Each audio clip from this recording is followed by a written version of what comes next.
Pemkot Madiun menggandeng Institusi Teknologi 10 November Surabaya untuk merevitalisasi tempat pembangunan akhir Winongo. Langkah ini menjadi bagian dari upaya transformasi TPA menjadi kawasan wisata edukasi lingkungan yang ramah dan berkelanjutan. Hal itu tertuang dalam rapat bersama antara Pemkot Madiun dan ITS di ruang 13 Balai Kota Madiun.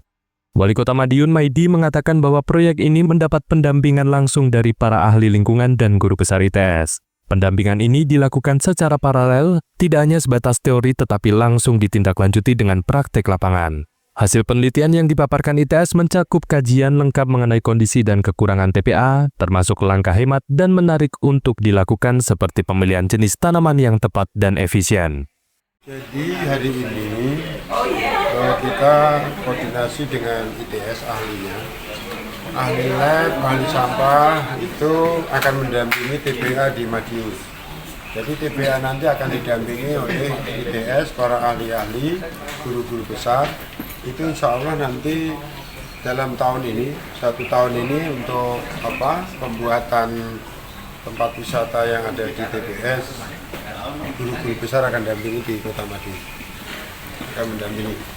Ya, mudah-mudahan hari ini sudah pemaparan, sudah hasil penelitiannya disampaikan, ada kekurangannya apa dan harus diapakan, yang hemat seperti apa, yang kira-kira nanti menarik jenis tanamannya apa, itu sudah dikaji sama ITS semua. Sementara itu, Kepala Pusat Studi Infrastruktur dan Lingkungan di RPM ITS sekaligus dosen teknik lingkungan ITS, Profesor Warmadewanti menyampaikan bahwa ITS akan mendampingi penuh upaya rehabilitasi dan pengelolaan lingkungan di TPA Winongo. Dari hasil kajian awal, ITS merekomendasikan penanaman tanaman bambu dan bunga kana karena dinilai efektif dalam menyerap limbah. Sedangkan untuk tanaman buah diperlukan rekayasa penutupan tanah setebal 60 hingga 80 cm agar akar tanaman tidak menembus lapisan sampah. Kami memang mendampingi terkait dengan bagaimana nanti untuk memanfaatkan hasil dari penggalian sampah yang ada di TPA Winongo, dan kami memang melihat bahwa sekarang sudah dilakukan proses rehabilitasi sehingga memang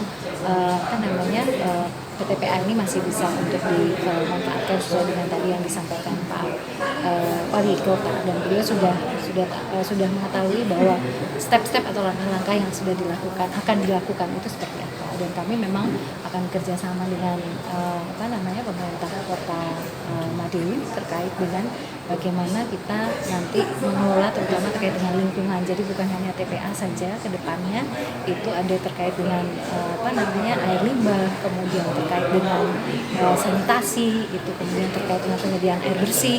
Nah, itu yang akan kami kerjasamakan juga ke depannya dengan pemerintah Kota Madiun.